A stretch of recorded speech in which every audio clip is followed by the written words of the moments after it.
80,000 bushels. That was the number the grain elevator turned away on a gray Tuesday morning in Kearney, Nebraska. 80,000 bushels of hard red winter wheat, rejected, worthless, fit only for cattle feed at 50 cents on the dollar. The woman standing on the loading scale was 58 years old. Her name was Cordelia Ainsworth, though no one who mattered had called her Cordelia in 40 years. To the town, she was Cordy, a widow, a mother of 2 grown children who had not come home in years. A woman who had not been held by her own family in 11 months. The bank had given her 30 days, and then they had taken some of those days back. The neighbors whispered she had finally cracked. Her own son told her to sell the land and walk away. So she did the one thing nobody on earth expected. She drove every last bushel of that ruined wheat straight back to her own farm, and she dumped all 80,000 pounds of it into a collapsing 1942 timber barn that had stood empty for 2 decades. The town called it madness. The fire marshal called it dangerous. Her son called it the final proof his mother had given up. But Cordy was not giving up. She was following a letter. A letter her husband Eli had written 25 years ago, 3 weeks before a combine accident took him out of the world. A letter she had only just opened for the very first time. And inside that rotting wooden barn, something that no one alive could explain was about to begin. This is her story. 4 in the morning, the coffee pot gurgled in the dark kitchen. Cordy Ainsworth did not turn on the overhead light. She never did. 25 years of widowhood had taught her that the dark was kinder than the empty places the light revealed. She poured the coffee black, no sugar, the way Eli used to drink it. The mug was chipped on the rim. She kept meaning to throw it away. She never did. Outside the window, the Nebraska sky was still the color of old iron. Harvest sky, Eli used to call it. He used to stand right where she stood now, looking out at the same horizon, saying the same thing every July. Sky like that means the wheat is ready, Cordy. The land tells you, you just have to listen. She listened now, nothing answered. Cordy was 58 years old. Her hair had gone gray at 35, the year after Eli died, and she had stopped fighting it at 50. Her hands were the color of saddle leather. Her knees ached when the weather turned. Her wedding ring still sat on her left hand, loose now. She had lost weight after he died and never gained it back. On the refrigerator door, a photograph. A wedding day, June 1991. She was 25, he was 26. They were laughing about something, and she could no longer remember what. She used to remember everything. But 25 years is a long time to hold on to a single laugh. Today is the day, Eli, she whispered to the photograph. The wheat is ready. The photograph did not answer, because photographs never do. She drank the coffee. She watched the iron sky turn the color of a bruised peach. She thought about her son. Tobias was 32, an engineer in Seattle who wrote software for airplanes. He called once a month, sometimes twice, and he never asked about the farm. She thought about her daughter. Linnea was 28, a doctor in Boston. She had been 3 years old when her father died. She had no memories of his face that were not borrowed from pictures. She called even less. Cordy had 2 children, 3,000 acres, and a kitchen full of nobody. So she rinsed the mug, set it upside down on the dish, racked the way she had every morning for 33 years, and she walked out the screen door into the half-lit dawn. The harvest was going to save her or break her. She did not know which yet. But she had a feeling, and Cordy Ainsworth had learned the hard way to trust her feelings. The Peterbilt was waiting in the gravel drive, and so was Royce Garrity. Royce was 65.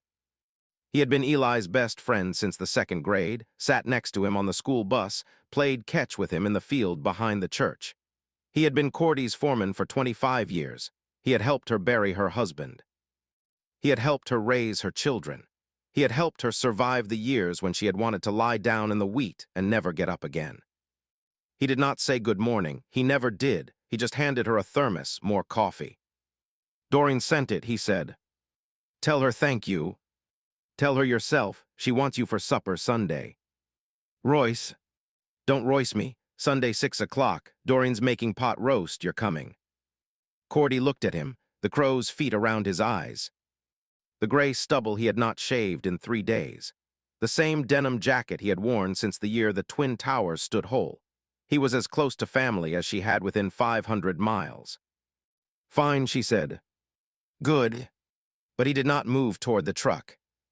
He looked at the sky and he looked at the wheat, and he did not say what he was thinking. Cordy had known Royce Garrity for 35 years. She could read his face the way she could read the wind. What she said? Nothing. Royce. He spat a brown stream of tobacco into the gravel and wiped his mouth with the back of his hand. The bank called the office yesterday afternoon, he said, after you left. Her stomach turned to ice. They moved the date up, the 180,000. They want it by the 15th of next month. That's 3 weeks earlier than what they told you. They can't do that. They did. She closed her eyes. She breathed in through her nose and out through her mouth. Okay, she said. Cordy. I said okay, Royce. If this harvest doesn't. I know what happens if this harvest doesn't, she said. He did not speak because there was nothing left to say. The land, the house, the barn, the combine, Illy's grave on the south rise, all of it if the harvest failed. She climbed into the cab and started the engine, and the sun came up over the eastern horizon like a slow red wound. She had not gotten the truck out of the drive before another vehicle turned in off the county road. A black pickup newer than anything in the county had a right to be, its chrome catching the early light. Cyrus Renfro. Renfro was 40-something, broad in the shoulders, with the kind of smile that had been practiced in a mirror. He farmed in the way that a banker farms, with other men's hands and other men's land. He had a habit of showing up at the edges of other people's troubles. He leaned an elbow on her open window. Cordy, he said. Heard you had a rough go with the rain. Word travels. It does in this county. He let his eyes drift out over the flattened wheat, and something moved behind them that she did not like. Listen, he said, I'm not gonna dance around it. A place this size, the work it takes, a woman on her own. There's no shame in being tired. You ever want to talk about letting some of it go, I'd make it easy on you. Fair price, quick close. No auction, no strangers tramping through your kitchen. I'm not selling, Cyrus. He nodded slowly, as if she had said something he already knew. From what I hear, he said, the bank's getting awful impatient. Sooner than folks expected. Be ashamed to lose it all to them when you could have walked away with something in your pocket. She looked at him for a long moment. The forecast that morning had said clear skies. The forecast had been wrong about a great many things. But this small, ugly fact, snagged on something in her mind and would not let go. How would you know what the bank's thinking, Cyrus? His smile did not waver, but it changed, the way ice changes a half-second before it cracks. Small town, he said. People talk. He tapped the roof of her truck twice with his knuckles. You think about it, Cordy. The offer's good till it isn't. He backed out of her drive, and she sat there with her hands on the wheel, watching his dust hang in the air. She did not know yet what she was looking at. But she knew the shape of a man, circling something he intended to have. The rain had come on the second day of cutting, when it had no right to. The forecast had promised clear weather clear through the weekend. It rained for 14 days instead, the wettest July anyone at the feed store could remember, and the old men at the feed store had a great deal of memory between them. Cordy had stood at her kitchen window every one of those mornings and watched it come down. The wheat bowed, then it slumped, then it lay flat in the fields like a green gold sea that had simply given up. She had called Tobias on the 4th day. He had not answered. He had texted 6 hours later. In meetings all week, call you Sunday. He had not called Sunday. She had called Linnea on the 7th day, and Linnea had answered on the 3rd ring with a voice worn down to nothing. Mom, is something wrong? No, sweetheart, nothing's wrong. I just wanted to hear your voice. Mom, I'm on a 36-hour rotation. Can I call you back? Of course you can. I love you. The line had gone dead. The rain had stopped on a Friday. The sun had come out on a Saturday. And on a Monday morning, Cordy had walked into her north field and known the truth before she touched a single thing. She had known it from the smell of grain that had stood too long in too much water.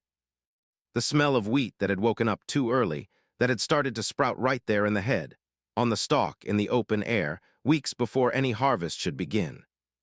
She had picked one head and rolled the kernels between her thumb and finger. The husk split, and inside each one was a tiny white root, a tiny green shoot. No, she had said, she had picked another, the same, another, the same. She had walked 30 yards through her own field picking heads at random, and every single one of them had been the same. 3,000 acres, pre-harvest sprouting. He had called it the farmer's nightmare. He had seen it twice in his life, and both times it had wiped out small operations within a county of theirs. She had knelt down in the wet wheat with the mud soaking through the knees of her jeans, and she had put both hands flat on the ground, and she had whispered his name into the dirt, and the wheat had not answered. But for just 1 second, she could have sworn she heard him laugh, the way he used to laugh when she got herself worked up. So now she drove the first load into Kearney herself, because she had to know, because hope is a knife you have to swing with your own hand. The Midwest Prairie Cooperative sat at the edge of town like a small city of concrete, its silos rising 90 feet into the sky, its scale the size of a swimming pool. Cordy had driven onto that scale for 30 years, and the man who came out of the scale house had known her for every one of them. His name was Sheldon Yount. Sheldon was 60, tall and thin, with a face like dry limestone. He had inherited the elevator from his father, and he ran it the way his father had run it, by the book, by the regulation, by the number. He had sat beside Eli in the 8th grade. He had liked Eli. He had never quite figured out how to like Cordy. "Cordy," he said. "Sheldon, heavy load. How's the moisture?" "It isn't the moisture, Sheldon." He stopped, he looked at her, and he understood, and he said nothing. He just took the long pneumatic probe out of the bed of his pickup and walked to the back of her trailer and pushed it deep into the wheat. He pulled a sample, carried it into the testing room, and Cordy stood by the front tire of the Peterbilt and waited. 10 minutes, 12, 15. He came out carrying the kernels in his open palm. Not a printed ticket, not a weight receipt, just the grain. "Sheldon," she said, "tell me the falling number." 128. She felt the gravel shift under her boots. It did not, of course. It was her. She was the one shifting. "You have to understand what that number means," he said, because she was looking at him as though he might be lying. "The falling number measures how far the grain has already started to break itself down. The lower it drops, the worse it is. 128. Cordy, A. Miller can't make bread out of that. The dough won't hold. I can't take it." "You've blended worse." "Not with this crop. The whole region got hit. There's nothing clean to blend it with." "Sheldon," she heard her own voice and hated it. "You've known me 30 years. "That doesn't change the number," he said quietly. "The number is the number." She wanted to grab him by the front of his shirt and shake him and make him be the boy who had sat behind Eli in the 8th grade. But Sheldon Yount had not been that boy in a long time, and she had not been the girl Eli married, and the years stood between all of them like a fence too tall to climb. "There's a feedlot in Lexington," he said. "They'll take sprouted wheat. 50 cents on the dollar, you'd haul it yourself. 50 cents won't pay the bank, Sheldon." "I know." She nodded. She climbed back into the cab. She started the engine and drove off the scale. In her mirror, Sheldon Yount stood with a handful of her ruined harvest in his palm, and she thought she saw him close his hand, and she thought she saw him close his eyes. But maybe that was only the heat coming up off the asphalt. She did not drive toward the feedlot. She drove south on the county road, with no destination she could have named, and 3 miles out she saw a sign at the end of a long driveway she had passed 1,000 times. A neighbor's place, the Cobb place, the family that had farmed it for 60 years. The house stood empty. The sign in the yard was new, the post still pale where the auger had turned the dirt. It read in fresh paint, "Sold, Crawford AG." Cordy slowed the truck almost to a stop. She looked at that sign for a long time. The Olsons had gone under that spring. And here was Cyrus Renfro, his name staked into their front yard like a flag on conquered ground. She understood then, with a cold and sudden clarity, that the man who had leaned on her window that morning was not making the rounds out of neighborly concern. He was a buzzard, and he had circled this whole county, and now he was circling her. She drove on. She did not know why she turned where she turned, except that her mother used to say that when a woman ran out of road, she went to church. She found herself in the gravel lot of St. Mark's Lutheran, the little white church on the county road. The church where she had married Eli, the church where she had buried him, the church where she had had both children baptized, the church she had not set foot in on a Sunday morning in 11 years. She did not even reach the front steps. Pastor Barnabas Vance was already coming around the side of the building, pushing a wheelbarrow, wearing a straw hat and a faded blue work shirt where his collar should have been. He was 70. He had been the pastor of St. Mark's for 34 of those years. He had married her, buried her husband, baptized her children, and watched her stop coming, and he had never once said a word about it. He set down the wheelbarrow when he saw her. He took off the straw hat. "Cordy," he said. "Pastor, it's been a while." "I know." And he waited. He had been a pastor for 45 years. He knew how to wait. She tried to speak, and the words did not come. She tried again, and they still did not come. So she stood there in the parking lot of St. Mark's on a Tuesday afternoon in July, 58 years old, in mud-caked boots, with 80,000 bushels of ruined wheat in a Peterbilt behind her. And she opened her mouth, and one sentence came out. The elevator wouldn't take it. Pastor Vance did not say anything for a moment. Then he put his hat back on his head and walked to the side door of the church and held it open. "Come inside, Cordy," he said. "I have something to give you." The inside of St. Mark smelled the way it had smelled in 1991. Lemon polish and old pine and the dust of hymnal pages. Cordy had not realized how much she had missed that smell until it struck her in the face. Pastor Vance walked to a small back office, a room with a desk and 2 chairs and a window that looked out on the cemetery. Cordy could see her husband's headstone from where she stood. She did not sit. She could not have sat. He opened the bottom drawer of his desk, the one with no lock because there had never been anything in it worth locking, and he lifted out a small wooden box. Cedar, 8 inches by 10, held shut with a brass clasp. He set it on the desk and looked at her. "Eli came to see me," he said, "about 3 weeks before the accident." "What?" "He came on a Wednesday afternoon. No appointment. He just walked in and said he needed to leave something with me. He said he didn't want you to have it yet." "What are you talking about?" "He said, and I'm going to tell you his words exactly, Cordy, because I have remembered them every day for 25 years. He said, 'Pastor, if something ever happens to me, I want Cordy to have this. But not right away, not at the funeral, not the first year, not the second. Wait until she's run out of road. Wait until she doesn't know what to do next. Then you give it to her, you'll know when.'" Cordy could not breathe. "He said that," she whispered, 25 years ago, and you've had this. You waited." "I waited," the old man said. "I came close to giving it to you twice. The year your mother died. The year Linnea left for college. Both times something in your face told me you weren't out of road yet. You still had somewhere to go." He paused. "This morning, when you drove into my lot, I knew." She stared at the cedar box. She did not move toward it. Because once she opened it, the last thing her husband had ever wanted to say to her would become a finished thing. Not an open thing, not a possible thing. A finished thing, and she did not know if she could survive that. "Take it, Cordy." "Pastor." "He meant it for you," he said, "not for me." She picked up the box. It weighed almost nothing.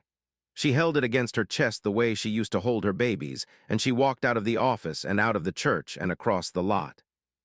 Pastor Vance watched her from the doorway and did not say goodbye, because there was nothing to say. She drove east on the county road for 3 miles, and then she pulled onto the shoulder under a row of cottonwoods where she and Eli used to stop for sandwiches during planting season. She had not stopped there in 25 years. She stopped there now. She killed the engine. She undid the brass clasp. Inside lay a single envelope, cream-colored, with one word on the front in her husband's hand: Cordy. She held it for a long time. The shadows of the cottonwood leaves moved across the dashboard. A red-winged blackbird called from the fence line. A truck went by on the road and did not notice her. She opened it. The paper inside was yellow with age, folded into thirds, and she unfolded it the way you unfold something you cannot replace, and she read it without making a sound, her lips moving over only the pieces of it. "The land knows how to wait, Cordy. It can wait through fire. It can wait through drought. What looks like the end is hardly ever the end."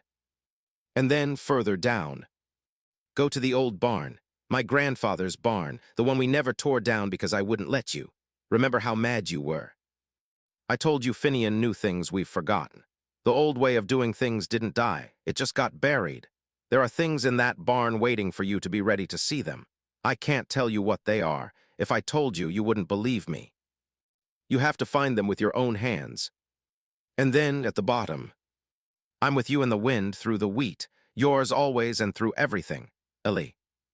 Cordy folded the letter. She put it back in the envelope and the envelope back in the box and both hands on the steering wheel and her forehead against her hands. And then, for the first time in 11 years, Cordy Ainsworth cried. Not pretty crying, not the kind that softens a face. The other kind, the kind that comes up out of you like something that has been waiting 25 years to come up. She cried for a long time. When she was done, she wiped her face on the sleeve of her work shirt, and she started the engine, and she turned the truck around, and she did not drive to the feedlot. She drove home. Royce was sitting on the porch when she pulled in. He stood up when he saw the Peterbilt was still full. He did not say anything. He waited.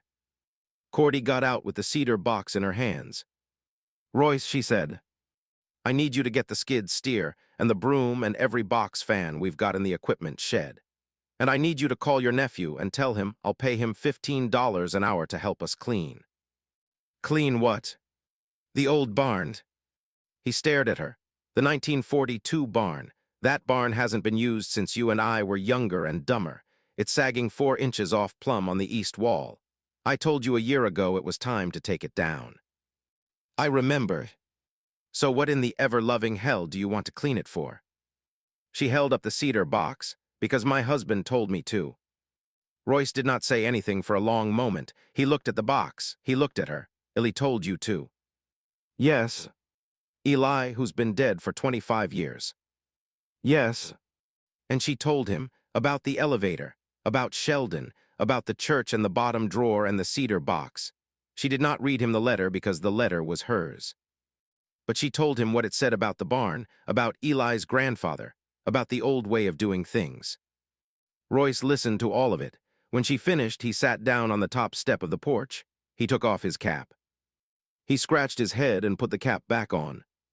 "Cordy," he said, "you're going to dump 80,000 bushels of sprouted wheat into a rotting wooden barn on the word of a dead man." "Yes." "You understand how that sounds?" "I understand how it sounds. The whole town's gonna think you've lost your mind." "They're going to think that anyway, Royce." He looked up at her then. He looked at the cedar box in her hands. He looked at the woman he had known for 35 years. The woman who had buried his best friend. The woman who had raised 2 children alone and never once asked anybody for anything she had not earned. "You really believe him," he said. "I don't have anything left to believe in." He nodded slow and stood up. "I'll get the skid steer." "Thank you." "I'll call Riley." "Thank you." "I'm not saying you're right, Cordy." "I know. I'm just saying I'd rather be wrong with you than right by myself." She put her hand on his shoulder for just a moment. Then she walked past him into the house and set the cedar box on the kitchen table, and she went to the refrigerator and looked at the wedding photograph. She had looked at it every day for 25 years, but she had never really looked at it. She looked now Ellie's face, 26 years old, sun-brown, crooked smile, and his eyes. She had never looked at his eyes in this photograph the way she looked at them now, because now she knew. Now she knew that this man, laughing on his wedding day in 1991, had known something she did not know. He had known that something was coming. He had known enough to trust that 25 years later his wife would still be alive and would still need him. "Okay, Eli," she whispered. "Okay." She walked outside, and she walked to the back of the property, to the barn. It rose up against the failing light, 40 feet at the peak. Its red paint faded to gray a generation ago, its roof sagging in the middle like the back of an old horse. One upper window was missing a pane. The big sliding door on the south side hung crooked on its track. It looked like something that should have been torn down a long time ago. Illy had never let her. She had never understood why. She stood in front of it and put her hand on the weathered gray wood of the south wall. The wood was warm. Of course it was warm. It had sat in the July sun all day. But it felt warm in a different way. It felt warm the way a hand feels warm. She slid the big door open. It groaned on its track. Dust rose in the slanting light, and 2 starlings flew out of the rafters into the evening sky. The air inside was cool, and it smelled of old hay and old wood and old time. She walked to the center and turned in a slow circle. This barn had stood for 83 years. It had stood through the Dust Bowl. It had stood through droughts and floods. It was still standing. "Eli," she said, "what do you want me to see?" The barn did not answer. But outside she heard a diesel pickup pulling up, the rattle of the skid-steer trailer, the voices of young men arriving on a Tuesday evening to do work that no sane person would pay them to do. She closed her eyes, and she made her decision. She was going to fill this barn with 80,000 bushels of ruined wheat, because a man she had loved for 8 years and missed for 25 had told her to, and because she had nothing else left to do. She walked out into the copper light. Royce was backing the skid steer off its trailer, and standing beside the trailer, pulling on a pair of work gloves that did not quite fit, was a boy of 19. "This is Riley," Royce said. "My sister's kid. Riley, this is Mrs. Ainsworth." Riley Garrity was tall and thin in the way that boys are before life fills them out, with a duffel bag slung in the bed of his uncle's truck, and the restless look of someone with one foot already out of town. He nodded at her, not quite meeting her eyes. "Ma'am," he said, "Uncle Royce says you got a barn needs cleaning." "I do." He glanced at the sagging red building behind her, and then back at her, and she saw it, the thing she had learned to recognize in young men over the years, the boredom and the hunger and the certainty that there was nothing here for him. He had the look of a boy counting the days, until a bus took him somewhere that mattered more. "Where do you want me?" he said. She pointed at the barn. "We start here. We've got 3 weeks, maybe less. The harvest waits for nobody."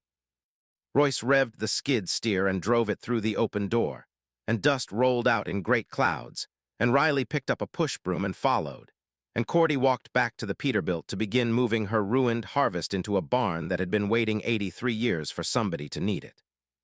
The Nebraska sun went down behind her. The first stars came out. And inside the 1942 barn, the first 1,000 bushels of sprouted wheat began to settle into the cool, dark space, waiting for what nobody yet knew, but waiting. She stood in the doorway when the last of the light had gone, and she watched the golden grain pour down off the auger in the work lamps, and she thought about Renfro's sign staked in the cob yard, and the bank's date moved up by 3 weeks for no reason anyone would tell her, and a number she could not change written in chalk on the side of a man's hand. She thought about her son 3,000 miles away, who believed this land had taken his father from him.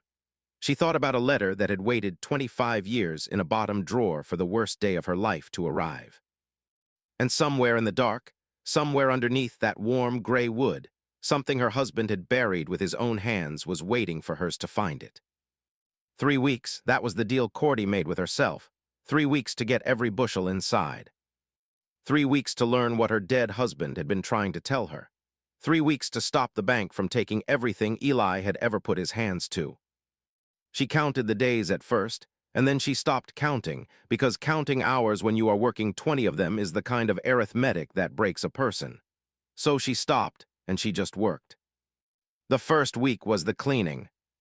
Royce and Riley and a couple of boys Royce pulled off other farms hauled 80 years of history out of that barn. Rusted plow points, a tractor seat from before the moon landing, coils of barbed wire nobody had touched since the Carter years. 3 dead raccoons mummified by the dry Nebraska air, and one live one who hissed at Riley, and then waddled off into the field with what was left of his dignity. Cordy swept. She swept for 3 days. She swept until her shoulders burned, and her palms blistered and broke and bled into the broom handle. She swept because she did not know what else to do with the feeling rising in her chest, and the feeling rising in her chest was hope. And hope, when you have not felt it in 25 years, hurts. It hurts the way a foot hurts when the blood comes back into it. So she swept. It was Riley who found the first wrong thing. He came to her on the 4th morning holding a feed sack in both arms, his face troubled. "Mrs. Ainsworth," he said, "these bags in the back corner, they've been moved." "Moved?" "I stacked them myself Tuesday, squared off against the east wall. This morning 3 of them are pulled out into the middle and 1 split open and the bottom's wet." He set it down at her feet and showed her the dark stains soaking the burlap. "There's no leak above it. I checked the roof. It's dry up there." He looked at her, a 19-year-old boy who could not make the pieces fit. "Somebody was in here, ma'am, in the night." Cordy stood over the wet sack and felt something cold move down the back of her neck. The barn doors did not lock. They never had. In 60 years of farming this ground, she had never once thought they needed to. She looked out across the flat gold distance toward the county road, and she thought about a black pickup with too much chrome and a smile practiced in a mirror, and she said nothing to the boy. But she walked the perimeter of that barn twice before she let him go back to work, and she did not sleep well after that. The second week was the hauling. The combine ran from before sunrise to long after dark. 6 trucks running in shifts, pulling into the drive every 40 minutes, unloading into the auger Royce had rigged into the side wall. The wheat came down in a falling golden curtain, day and night, and the neighbors began to drive by. At first it was 1 or 2. Slow rolls down the county road, necks craning. Then it was more. Then it became a thing in town. Cordy Ainsworth is filling up her grandfather-in-law's old barn with sprouted wheat. What in God's name for? Nobody knows. They say she's lost it. Poor Eli spinning in his grave. She heard about it from Doreen, who heard about it at the post office, where the whole county did its talking. They're saying things, Cordy, Doreen told her on a Sunday, setting a casserole on the counter as if a casserole could mend anything. Doreen Garrity had buried her own parents and 3 of her oldest friends, and she had learned that sometimes a casserole mends exactly the right thing. Let them say things, Cordy said. You should care a little. Why? Because the county sent somebody out this morning. Doreen's voice dropped. He was asking down at the co-op whether you had a permit for storing grain in a structure that isn't rated for it. Sheldon wouldn't tell him much from what I hear, but the man's coming, Cordy. He came that afternoon. A county sedan, dust filmed, and a man in a short-sleeved shirt with a clipboard and a tape measure, and a badge clipped to his belt. His name was Del Yost, and he was the kind of man who had found, somewhere along the way, that the only power he would ever hold over his neighbors came printed on a form, and he had decided to hold it tightly. Mrs. Ainsworth. That's me. You've got grain stored in this building. I do. This building's a Class 4 agricultural structure, pre-war timber frame. It's not rated for bulk commodity storage, ma'am. No fire suppression, no venting to code, no engineering on the load. He clicked his pen. I'm issuing a stop order. You need to remove that grain. Cordy looked at him standing in the doorway of a barn her husband's grandfather had cut and raised with his own 2 hands, and she felt something in her go very still and very hard. Mr. Yost, she said, there's no permit in the state of Nebraska for what I'm doing, because nobody in the state of Nebraska does what I'm doing, so you can't cite me for not having one. That's a stop order all the same. Then write it. And she stepped aside and let him see the whole golden mountain of it rising into the rafters, 3 weeks of her life and the last hope she had on this earth.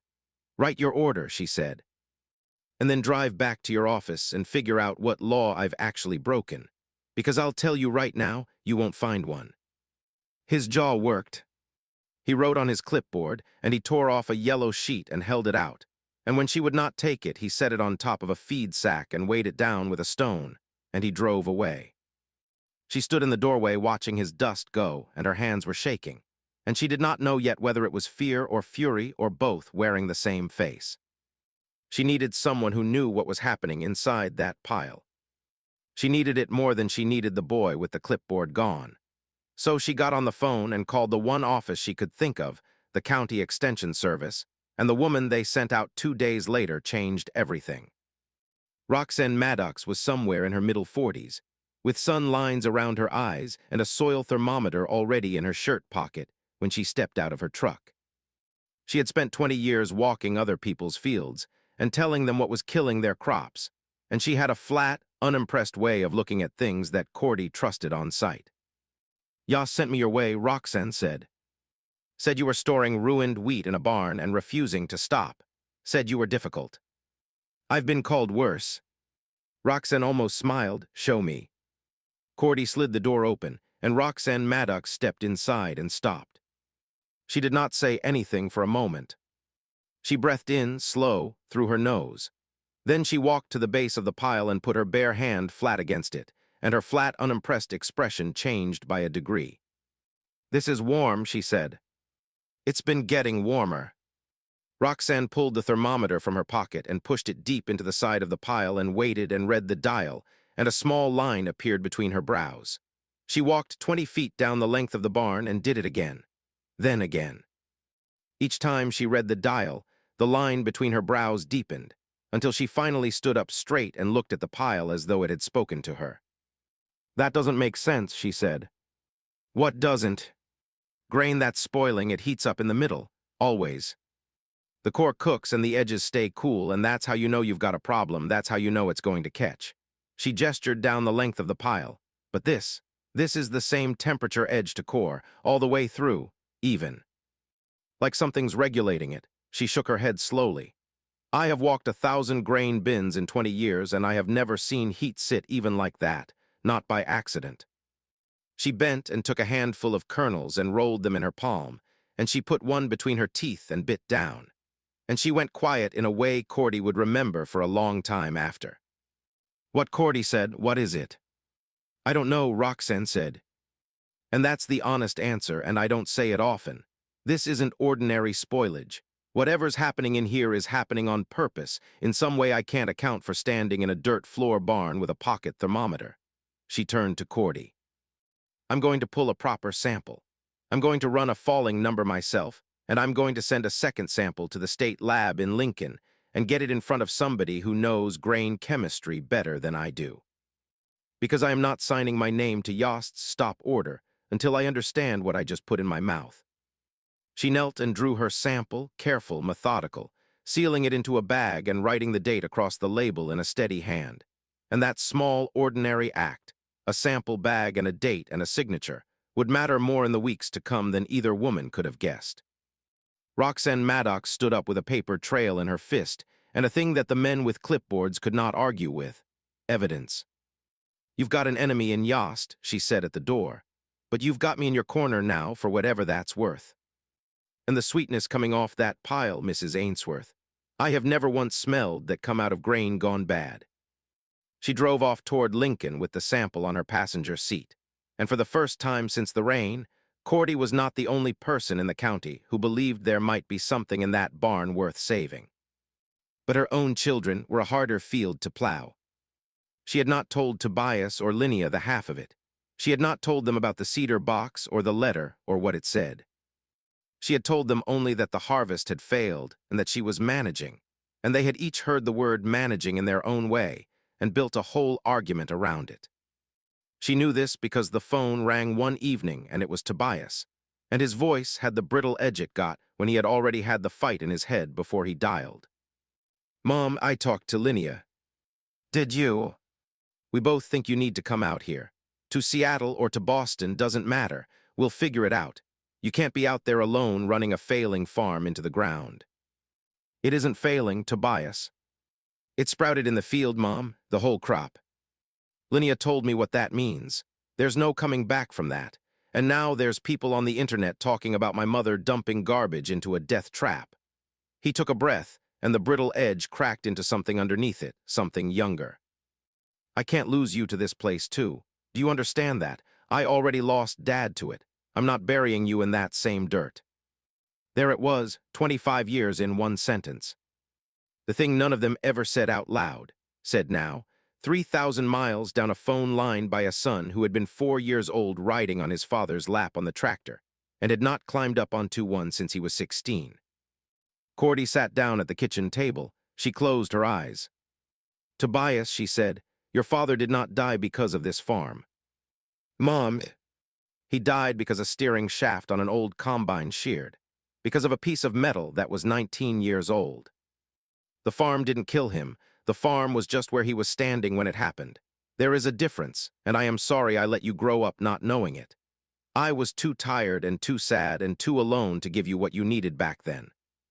I'm sorry for that, son, but I am not selling your father's land because you are afraid of it." She heard him breathing. She heard faintly that the breathing was not steady. "I have to do this, Tobias. I'm not asking you to understand. I'm telling you what I'm doing." "Then I can't help you," he said, and there was grief in it more than anger, and the line went dead. She sat there a long time with the phone in her hand. Then she got up and went out and walked to the barn in the dark. because the barn was the only place left that did not argue with her. That was the night Linnea called. It was 11 o'clock in Nebraska, which made it midnight in Boston, and Linnea never called at midnight. Cordy almost didn't answer, but she saw her daughter's name and she picked up, and the first thing she heard told her something was wrong, because her daughter's voice was the voice of a 16-year-old again, the voice from the year Linnea had failed her first hard exam and called home in pieces. "Mom, can we just talk for a minute, please?" "Honey, talk to me."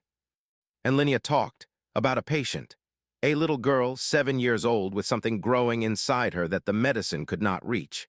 Linnea had been her doctor for 14 months. That afternoon, Linnea had sat in a hallway with the little girl's mother, and the mother had said something Linnea could not stop hearing. She said, and Linnea's voice broke on it, she said, "Don't wait. Whoever you love, don't make them wait. Time doesn't come back," she said. Time doesn't come back. Cordy held the phone very carefully. "Mom, I'm sorry. I'm so sorry I don't call. I'm sorry I never come home. I tell myself you're fine, you're the strongest person I know, but you shouldn't have to be, Mom. You shouldn't always have to be the strong one." Cordy put a hand over her mouth, because if she made a sound her daughter would stop, and her daughter needed to not stop. So she listened, the way she had wanted to listen for 15 years, until the words ran out. "Linnea," she said, "you're not too late, do you hear me? You are right on time. I'm right here and I'm not going anywhere." Her daughter cried 1,000 miles away, and Cordy did not fall apart, and that itself was new, because there had been years she could not have held the phone through this. Eventually, Linnea's breathing slowed. "Mom, I heard about the barn. I figured. Tobias says you've lost it." "He's wrong." "How do you know?" "Because you don't lose things, Mom. You find them, that's what you do." Cordy closed her eyes, and then she asked the question she had been carrying for 3 weeks, the question she had not known who to ask. "Linnea, you're a doctor. Let me ask you something. If grain that had sprouted sat in a warm, dry place for 3 weeks, and it got hot but not too hot and the heat stayed even all the way through, and it started to smell sweet, like bread baking, like honey on a stove, and the kernels tasted sweet, what would that be?" There was a silence on the line. "Mom," Linnea said slowly, "hold on, I'm trying to remember. We had 1 semester of plant biochemistry years ago." She heard her daughter moving the click of a keyboard. "Okay, I might be wrong. But there's a process. When a seed sprouts, it switches on enzymes that turn the starch inside the kernel into sugar, so the baby plant has something to eat. That part you know. But if you stop it at the right moment, if you dry it out before the sprout uses up the sugar, you lock the sugar in. Mom, that's malting. That's how you make malt. It's the first step in whiskey, in bourbon. You take grain, you sprout it on purpose. You dry it at low heat, and the sugar that's left is what the whole thing is built on." Cordy stood up. "Linnea, say that again." "Malting, Mom, like for whiskey." And she understood. She understood the way you understand a thing all at once, with your whole body. She thought of the warm pile breathing in the dark behind her house, and the smell that did not belong to anything rotting, and a barn that an Irishman had raised in 1942, and a letter that said the old way of doing things did not die, it just got buried. "Mom," Linnea said softly, "is that what Dad's letter was about?" And Cordy could not answer, because she did not yet know how much, only that the answer was yes. She climbed the pile that night to feel it for herself. She did not think about it. She just went up, sinking to her knees with every step, her boots filling with grain 30 feet to the top, and she lay down on her back at the summit and pressed her palm flat against the warm slope. The thermometer in her hand read 112, and Roxanne's words came back to her, the same edge to core, and she put her face down close to the surface and breathed in, and it filled her, sweet and toasted and alive, the smell of her grandmother's kitchen on a winter morning 50 years gone. She took a single kernel and chewed it, and it was sweet on her tongue, sweet the way the bottom of a cereal bowl is sweet when the milk has taken everything good and held it. The wheat was not dying up here in the dark. It was becoming something. Eli had known that. His grandfather had known it before him. And she lay alone on top of 3 million pounds of it with tears running sideways off her face into the grain, and she was not crying out of grief this time. She knew now what Eli had hidden, but she did not yet know where. She remembered then, a Saturday 25 years ago. She had come out to the barn with lemonade and found Eli kneeling in the far corner, the east corner, the one that sagged, with a shovel in his hands and the dirt floor disturbed in front of him. He had looked up at her, sweaty and sheepish. "What are you up to?" she had asked. "Nothing," he had said, "just fixing a thing." "Fixing what?" "Some things a man does without an audience," he had said, even his wife. She had laughed at him and walked back to the house, and she had not thought of it again for a quarter of a century. Until now. She went down off the pile. She found the kerosene lantern that had hung on a nail on the south wall for 40 years, the one that had been Finian Ainsworth's, and she filled it and she lit it, and she carried its old orange light to the east corner of the barn, and she took up a shovel. The dirt was packed hard by 100 years of feet. She dug for 10 minutes, 20. Her shoulders screamed at her and she kept on, and the shovel struck something that was not stone and was not root, wood. She got down on her knees and scraped the dirt away with her bare hands, and there it was. A small wooden lid, no bigger than a Bible, the wood dark with pitch where it had been treated to last. She worked her fingers under the edge and pried it up, and underneath was a hollow space lined with oilcloth, and inside the oilcloth lay a leather satchel. She lifted it out into the lantern light. Her hands were filthy and shaking. She unbuckled it. There were 3 things inside. A small leather-bound notebook, brown and soft with handling. A business card, yellowed, embossed in faded blue ink. And a second envelope, cream-colored, sealed with writing on the front that was not her name. She tilted the card to the light. Department of Cereal Chemistry, Colorado State University. Dr. Alaric Calderwood, research assistant. And on the back, in her husband's hand, 4 words and a date that stopped her heart. Wrote to him. November 14, 1999, 3 weeks before the accident. She set the card down with great care and opened the notebook, and her husband's handwriting filled the first page. Cordy's wheat, the old way, notes for a season to come. She turned the page and then the next and the next. Diagrams, temperatures, humidity readings. Sketches of the inside of this very barn, marked with arrows showing where the air moved, where the heat would gather, where it would have to be turned. Page after page after page. 2 years of it, 2 years of notes. 2 years, in secret, in this barn, her husband planning something he had never said one word to her about. Planning to teach his wife to take ordinary wheat and make it into something rare. Planning to save her, 25 years before she would need saving. And he had died with the plan still buried under a foot of dirt and a single Saturday's lie. She closed the notebook and held it against her chest, and the lantern flickered, and a draft moved through the barn from a place she could not see, and the flame leaned and bent and nearly went out, and then it steadied. She did not open the second envelope. The writing on the front was not for her.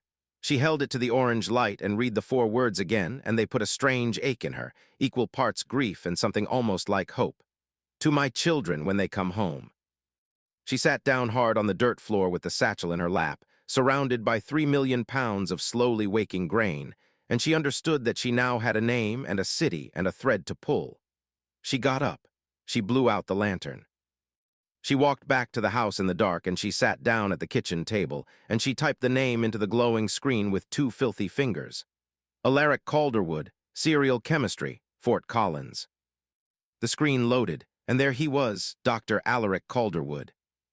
Master distiller and agricultural consultant. High Plains Distilling, still alive, still working, a phone number.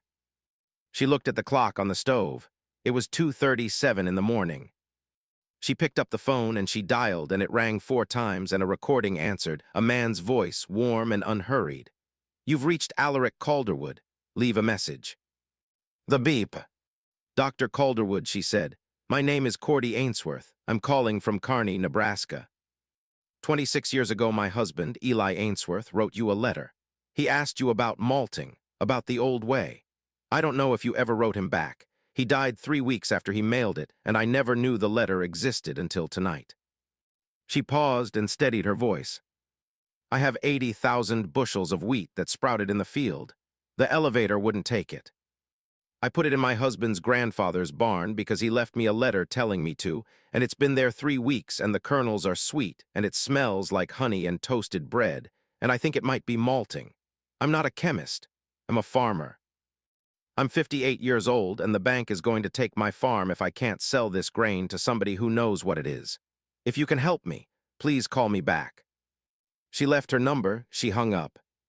She sat in the dark kitchen, and outside the sky was still black, and somewhere in Colorado, on an answering machine in a house she had never seen, a small red light began to blink. She slept 2 hours. She woke before dawn and walked out to the barn and climbed to the top of the pile and lay down in the warm grain and watched the sun come up through the gaps in the loft door, and the phone in her pocket began to ring. She pulled it out. The screen showed an area code she did not know, Colorado. She answered, "Mrs. Ainsworth?" "Yes." "This is Alaric Calderwood. I got your message at 6 o'clock this morning." He paused, and when he spoke again, his voice was not quite steady. "I have been sitting in my kitchen for the last 2 hours, trying to decide what to say to you." She did not speak. She could not. "Mrs. Ainsworth, 26 years ago I wrote a letter back to your husband, 8 pages. The most important letter I ever wrote in my life, and it came back to me unopened, stamped across the front in red." He stopped, and in the silence on that line, 3,000 miles long, Cordy Ainsworth sat on top of her ruined harvest in the rising sun and held her breath, and waited to hear the word that her husband's whole secret had been buried under for 25 years. "Deceased." That was the word. Alaric Calderwood said it across that long telephone wire, and Cordy Ainsworth heard it land in her chest like a stone dropped down a well. "It came back to me stamped deceased," he said. "I mailed 8 pages to your husband, and 2 months later the Postal Service handed them back to me with a red stamp across his name. I was 37 years old. I had been a graduate student for 9 years, and I was about to quit, and his was the first letter from a real farmer that ever asked me the one question I had spent my whole life trying to answer. I postponed a holiday with my own family to write him back, and by the time I dropped it in the mail, the man I was writing to was already in the ground." Cordy sat on top of the warm pile with the sun coming up through the loft and could not say a word. "I kept that letter, Mrs. Ainsworth, 26 years, in the bottom of my desk. I made myself a promise that if anyone ever asked me that question again, I would not be one day late." He paused, and she heard him take a breath that shook. "When you said his name into my machine last night, I knew the letter in my drawer had finally found its way home." There was a silence on the line, and then his voice came back, steady now, decided. "I am 63 years old. I have built an entire career on the question your husband asked me when I was 37. I am getting in my truck. I'll be in Kearney by 4 o'clock this afternoon. Mrs. Ainsworth, do not go anywhere." The line went quiet, and she sat there a long time with the phone in her lap, and below her 3 million pounds of grain breathed in the cool dark. And for the first time in 25 years, she had the strange and terrible feeling that her husband was not finished talking. She did not know what to do with herself between that call and 4 o'clock, so she cleaned. She cleaned the kitchen she had cleaned the day before. She swept the porch she had already swept. She changed her shirt twice, the first one too fine, like she was trying, the second too plain, like she did not care. And at last she pulled out a blue shirt Eli had bought her for a birthday a lifetime ago, somehow never thrown out, and she put it on. And she looked at the woman in the hall mirror and did not know her, because the woman in the mirror was not tired. The woman in the mirror had a fire in her eyes that had been out so long Cordy had forgotten its color. At 3:58, a black Yukon turned off the county road and came up the gravel drive and stopped 20 feet from the porch. The man who got out was tall and lean, with white hair cut short and a neat gray beard, in a pressed shirt and good boots that had seen real ground. He did not speak. He did not move. He stood by the open door of his truck and looked at her and looked at her, and then he took off his hat, and she saw that his eyes were wet. "Mrs. Ainsworth," he said. "Dr. Calderwood. You have his eyes." She did not understand. "I'm sorry." "Your husband." "I never met him, but he mailed a photograph with his letter. A small one, the two of you standing by a tractor. He wrote on the back of it, 'This is me and my wife Cordy.' And I have looked at that picture for 25 years, ma'am, and you have his exact eyes." Cordy put a hand on the porch rail. She had no memory of any such photograph, until all at once she did, a fall day, the children small, a man with a camera, and Eli slipping one print into an envelope and mailing it off to a stranger in Colorado he had never met. The Christmas card had never gone out. Illy had died in November. She had thrown the proofs away because she could not look at them. But one of them had been traveling the country in a dead man's letter, and it had ended up in the desk of the one person on earth who could read what her husband had hidden. "Come with me," she said, "please." She walked toward the barn and he followed, and 20 feet from it he stopped, and he stood looking up at the faded red building the way a man looks up at a church. "My God," he said. "What?" "The pitch of that roof, the high windows. The way it sits end to end with the sun." He walked closer, slow, his eyes moving over it. "Mrs. Ainsworth, this barn was built to do exactly what it's doing. The high windows let the warm air climb out. The long axis catches the low sun through the cold months. The steep roof draws the heat up and off the floor. Whoever raised this knew. This is not a barn that happens to be good for malting. This is a malt house wearing a barn's clothes." "His grandfather," she said, "Finian. He came over from Donegal in 1939. He built it in 42. Calderwood closed his eyes and nodded, and when he opened them they were bright. "Of course he did," he said. "The families that did this in the old country, they carried it in their hands and their heads, and they never wrote a word of it down. It dies in one generation if no one asks the right question. Your husband asked it." He let out a breath that was half a laugh and half something else, and no one answered him in time. He put his hand on the great sliding door, and he pushed it open, and the smell rolled out to meet him. Alaric Calderwood stood in that doorway and breathed it in like a man who had been holding his breath for 25 years. And then he began to laugh. He laughed the way men of his generation laugh when they cannot let themselves cry, head back, shoulders shaking. He went up the slope of the pile on his hands and knees, sinking to the wrists, muttering to himself. And he took a handful and held it to his face and put a kernel between his teeth. And he pulled a small leather case from his pocket and unfolded a tiny brass spoon and a glass vial and went to work like a man half his age. When he came back down to her, his hands were full, and his voice had gone quiet. "Mrs. Ainsworth," he said, "I have spent 30 years in this business.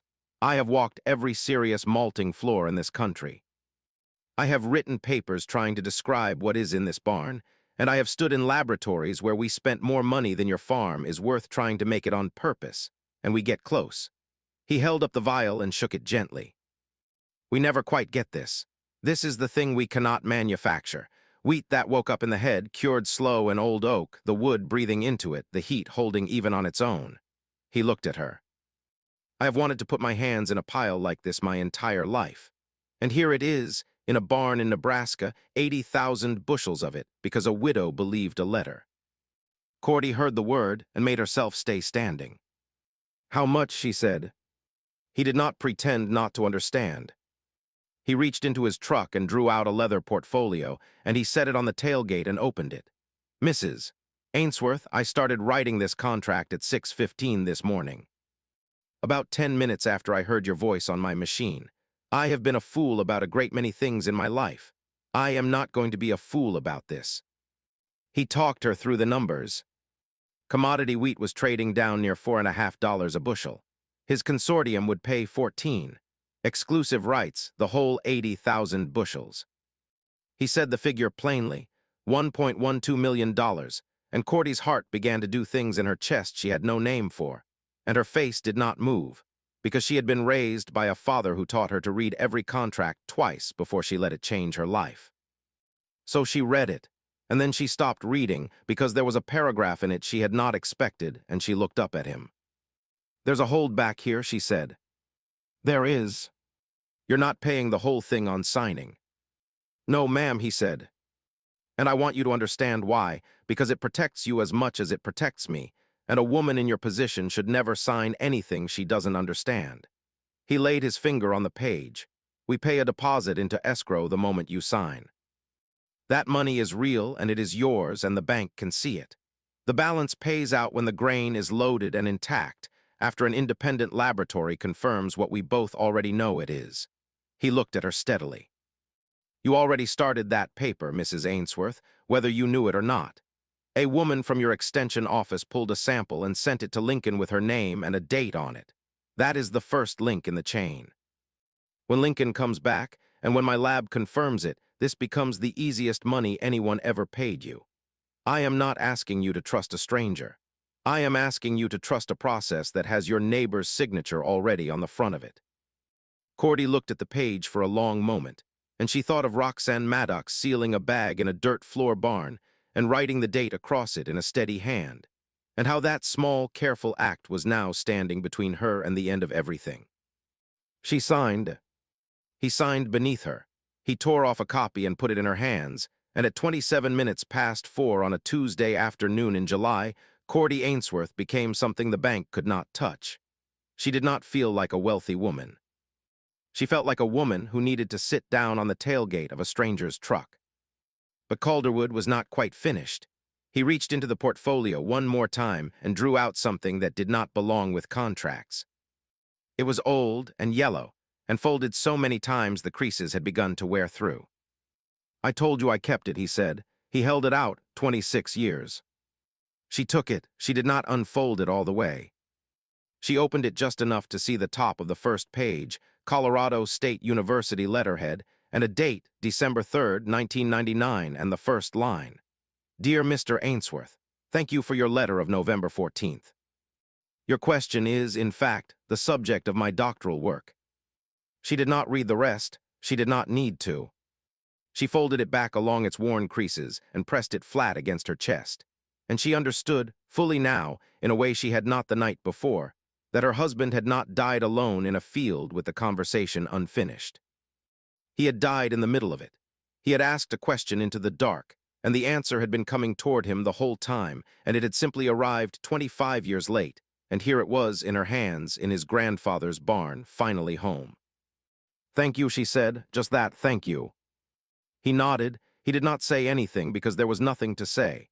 And then he looked past her, over her shoulder at the western sky, and his face changed.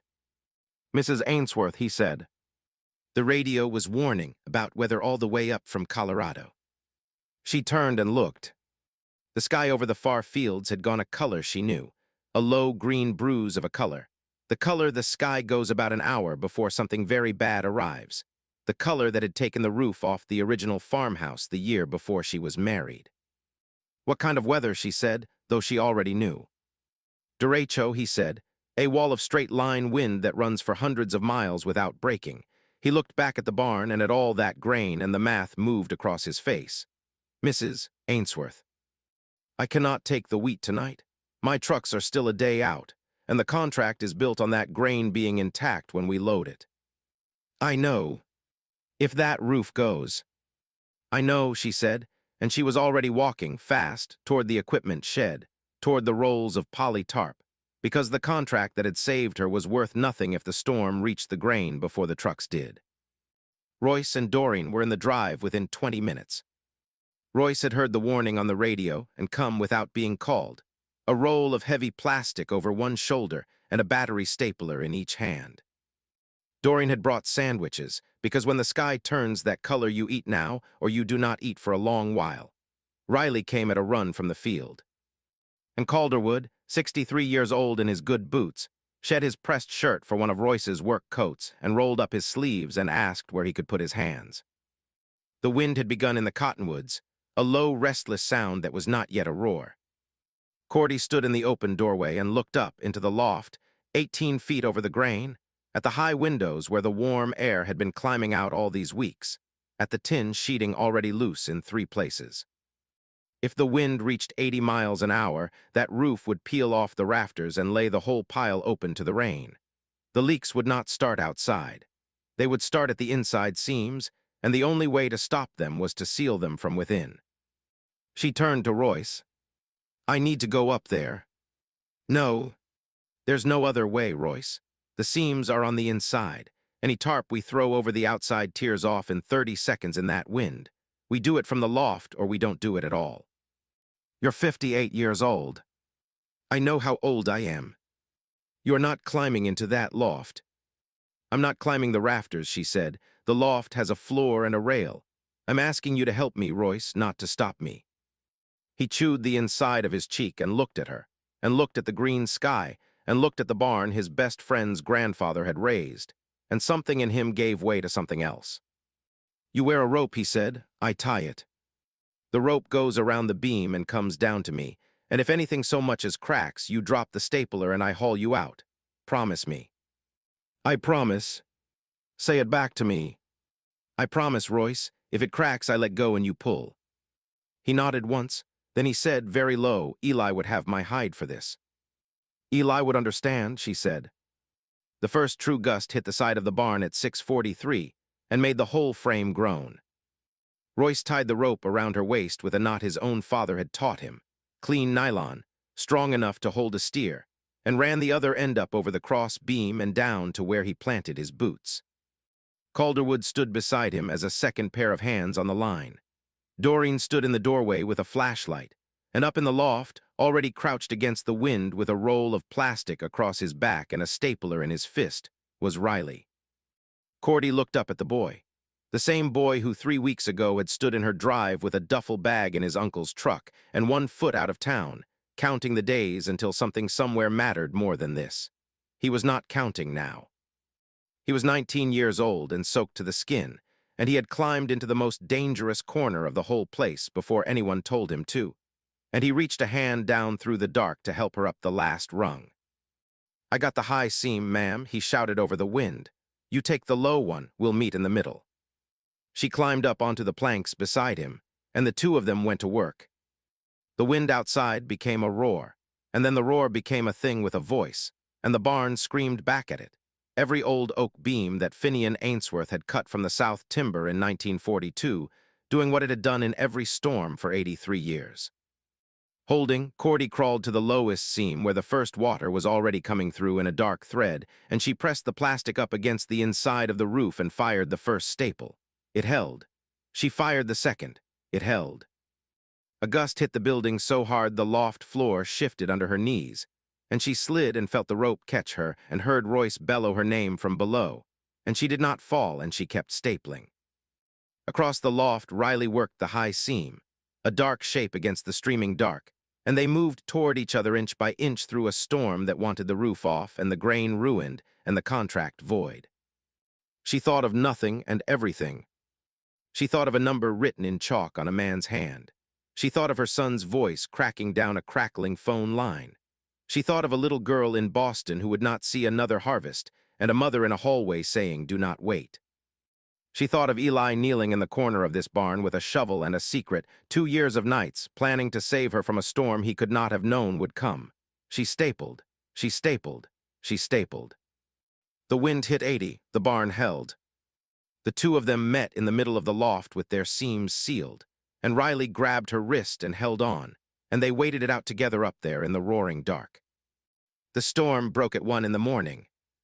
The wind dropped all at once, the way it does after a derecho passes, and the night went quiet, and the quiet was almost as loud as the roar had been. Cordy came down out of the loft on shaking legs. Her hands were bleeding from the staples, and her shirt was soaked through, and she walked the inside of the barn with the lantern while Royce and Calderwood and Riley walked behind her, and Doreen held the light. They found 3 small leaks where water had gotten through. 3 small dark patches in the grain, 3,000 pounds maybe out of 3 million. The barn was standing, the grain was safe, and the contract held. She stood in the middle of it at 1:15 in the morning, surrounded by the 4 people who had climbed and tied and lit and bled to keep a dead man's harvest whole, and she did not say anything. She just stood there. And the grain stood with her. The next morning at 8 o'clock, a silver sedan came up the drive, and behind it, a sheriff's deputy in a separate car. The man who got out of the sedan was 45, in a gray suit gone slightly soft at the shoulders, and he carried a folder the way a man carries something he does not want to be holding. His name was Lane Pemberton, and he worked for the bank, and he had come to take the farm. Cordy was on the porch. She had not slept. She had showered and changed and made coffee, and she sat now with a copy of a $1.12 million grain contract on her lap. Pemberton came up the steps. He did not look at her at first. When he did, he hesitated, and for half a second he looked like a boy who had been caught at something. Then he straightened his tie. "Mrs. Ainsworth," he said, "the 30-day notice has expired. I have a court order to begin asset seizure." "I'm sorry it has to be this way." She did not stand up. She held out the contract. "Read this," she said. He took it, he read. She watched his jaw slowly come unset. She watched the color change in his face. She watched a man who had driven up her gravel that morning to take everything she had realized, line by line, that he could not. He sat down unsteadily on the top step with his back to her, the folder slack in his hands. "Mr. Pemberton," she said. "Just a moment, Mrs. Ainsworth, please." She gave him a moment. She gave him the kind of long porch silence that is made of wind in the cottonwoods and a clock ticking somewhere back in the house. When he finally spoke, he did not turn around. "My father had a farm," he said. "Lots of men's fathers did. Hogs down in Adair County, Iowa. He took an operating loan in '98. The market crashed in '99. The bank called the loan in February of 2000 and took the place at auction in May." He paused. "I was 24. I had just finished my degree, just been hired at the bank in Omaha. My father called me and asked me to help, to explain it to them, to do something." She did not speak. "I told him there was nothing I could do," Pemberton said. "I told him rules were rules." He turned then and he looked at her, and his face was the face of a man realizing in front of a stranger that he had been the villain of his own life. "My father had a heart attack 3 weeks after the auction. I have never been entirely sure whether that is a fact or a way of saying something I don't have the words for." "Mr. Pemberton." "Mrs. Ainsworth," he said, "I came up your driveway this morning to do to you exactly what was done to my father." He folded the contract along its crease and stood and held it out to her. "I am going to call the office. I am going to recommend they restructure. I am going to recommend they apologize. And I am going to put in my notice because I cannot do this one more time." She took the contract back from his hand. "Lane," she said, "have you called your mother lately?" He blinked. "What? Your mother, is she still living?" "Yes, in Des Moines." "When did you last call her?" He did not answer. "Whatever just happened on this porch," she said, "take it home to her, not to me, to her." He nodded. He walked down the steps and over to the sheriff's deputy and spoke a few words, and the deputy nodded and got back in his car, and both vehicles backed out of the drive and were gone. And Cordy sat in the rocking chair with the sun climbing and a contract in her lap, and understood that the man who had come to end her had instead been ended himself, and remade on her front steps by a story he had been carrying for 24 years. But she was not done with the bank yet, because there was a question that had been snagged in her mind since the first morning, since a black pickup with too much chrome had idled in her drive, and now, with the threat lifted, she meant to pull it loose. She learned the rest of it over the following days, in pieces, the way a person learns the shape of a thing they cannot quite see. Lane Pemberton, before he left the bank for good, made one last set of calls on her behalf, and what he found he brought to her himself, sitting at her kitchen table with his tie loosened, and his guilt traded in for something more useful. It was Renfro, he said. The date moving up, it wasn't the bank getting impatient. Somebody leaned on a loan officer. Somebody who wanted this place to fail on a schedule so he could pick it up at auction before you had time to turn a harvest. He looked at her across the table. Cyrus Renfro had a standing offer on your land before you ever sprouted a single acre. He has had one on half the failing places in this county. He doesn't wait for them to drown, Mrs. Ainsworth. He holds their heads under. Cordy thought of 3 feed sacks pulled into the middle of a dark barn and one of them split open and wet at the bottom, with no leak above it, and she understood, finally, what Riley had found that 4th morning. It had not been a raccoon. It had been a man in her barn in the night, hoping to spoil from the inside the one thing that might save her. Renfro came to see her one more time. He came up the drive in his chrome pickup the very afternoon the laboratory result came back from Lincoln, as though he could smell the money turning against him. He leaned on her window the way he had the first morning, but the smile was thinner now, worn at the corners. "Heard you got lucky," he said. "Heard some fella from Colorado is buying your spoiled wheat. Buyers like that change their minds, Cordy. Contracts fall through." He let it hang there. "Tell you what, I'll still take the land off you. Lowball, given the circumstances, but it's cash and it's certain, and cash and certain is worth a lot to a woman your age standing where you're standing." Cordy looked at him for a long moment. She thought of a wet feed sack. She thought of a date moved up 3 weeks by a man who held heads underwater, and she felt something rise in her that was not fear and had not been fear for some time. "Cyrus," she said, "you came into my barn in the night." His smile did not move, but something behind it did. "You put a man in there to spoil my grain because you couldn't wait for me to fail on my own. And you leaned on the bank to move my date up so the auction would come before my harvest could." She leaned toward the window.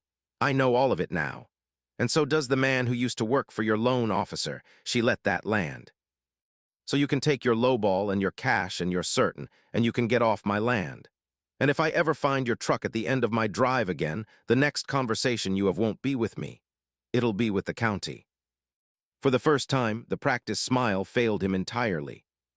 He looked at her, and whatever he saw in the woman in the blue shirt with the fire back in her eyes told him the thing he had built his whole ugly trade on. The certainty that tired people would always fold did not apply here. He backed his pickup out of her drive, and his dust hung in the air, and Cordy watched it settle, and she did not watch it go for long. When the trucks came 2 weeks later, 18 pneumatic trailers rolling up her gravel at sunrise, half the people who mattered to her were standing in the yard to watch. Royce and Doreen. Riley, who had not, after all, taken any bus anywhere. Pastor Vance in his blue work shirt, come to see it with his own eyes. And Tobias and Linnea, who had flown home together, because somewhere in the middle of all of it, the two of them had stopped fighting about their mother and started coming back to her.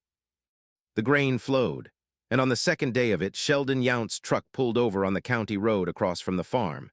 He did not come up the drive. He just parked and sat and watched. Cordy saw him from the porch.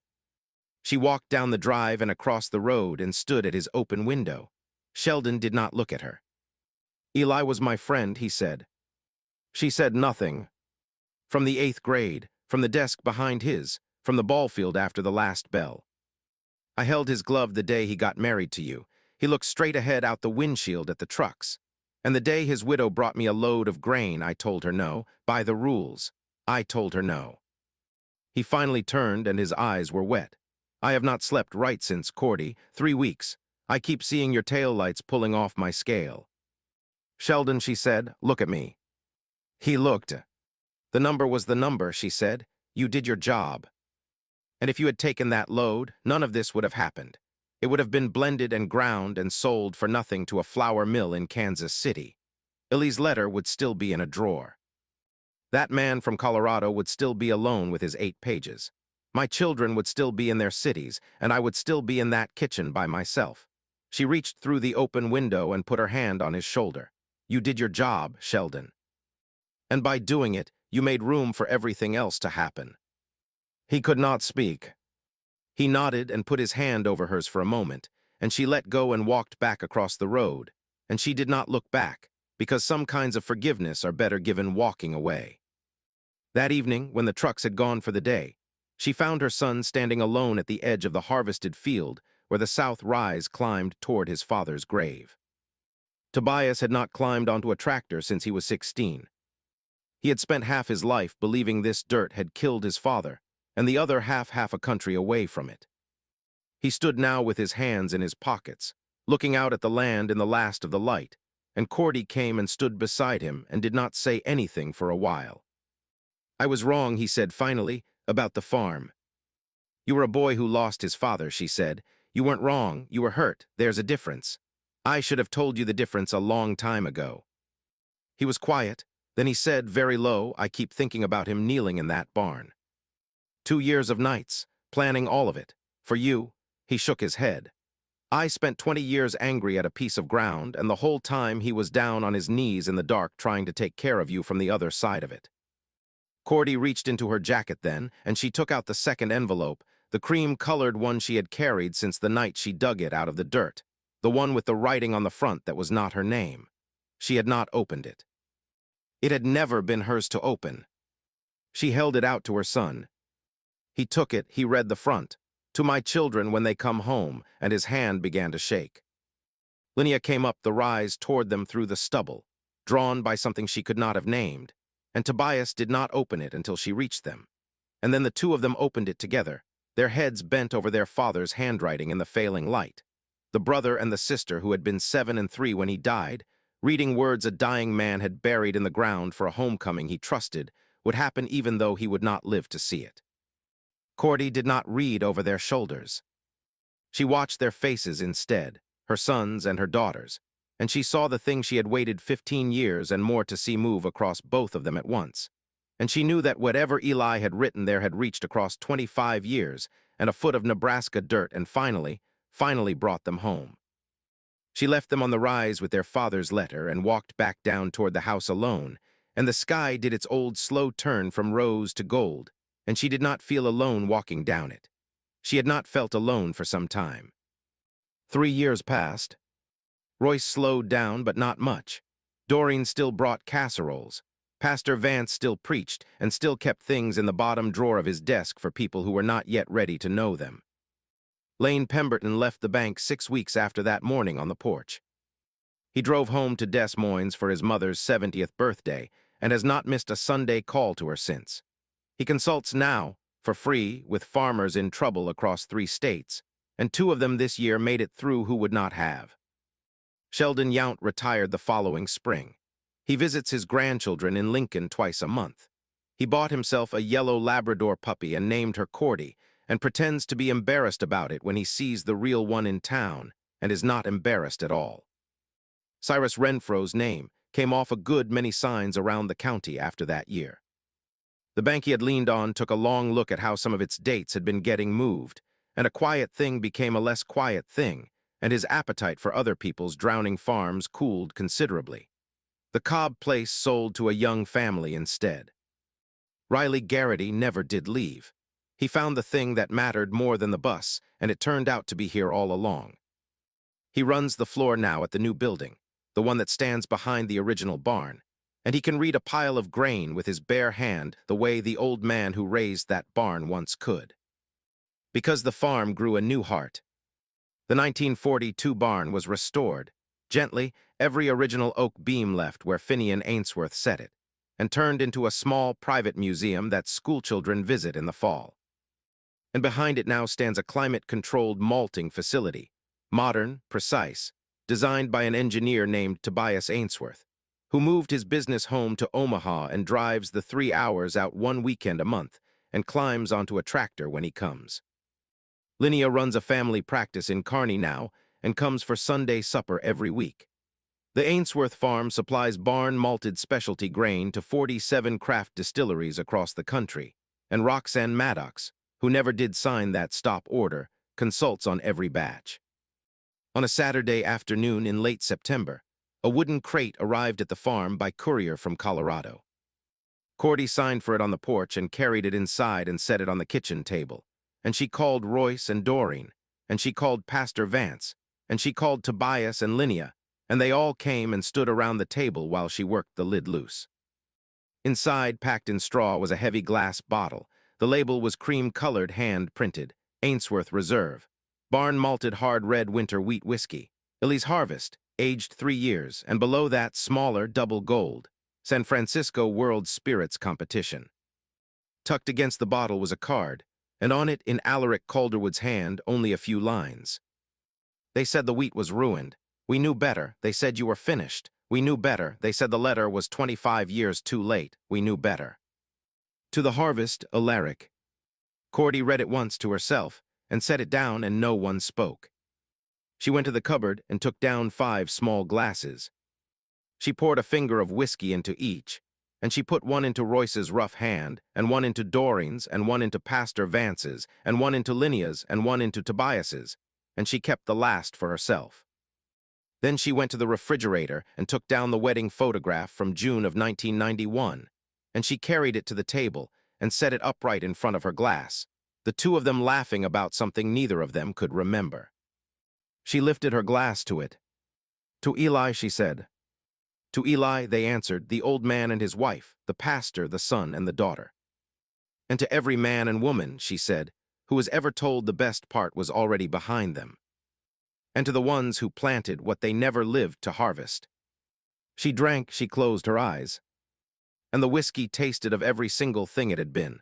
The warm dark inside that barn, a winter morning in a kitchen 50 years gone, the oak that Finian Ainsworth cut from the South timber, and a letter that had taken 25 years to find its way home.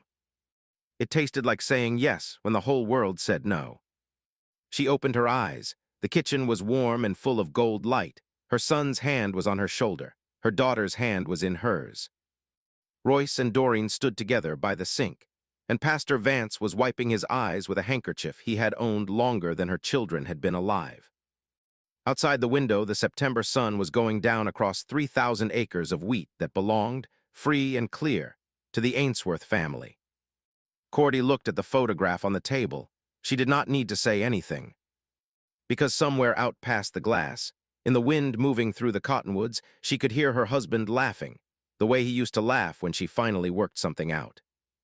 And she knew, the way she knew her own hands, that she was not alone, and had not been alone for a very long time.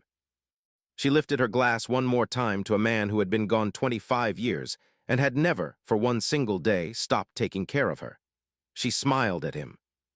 And in the photograph, this time, he smiled back.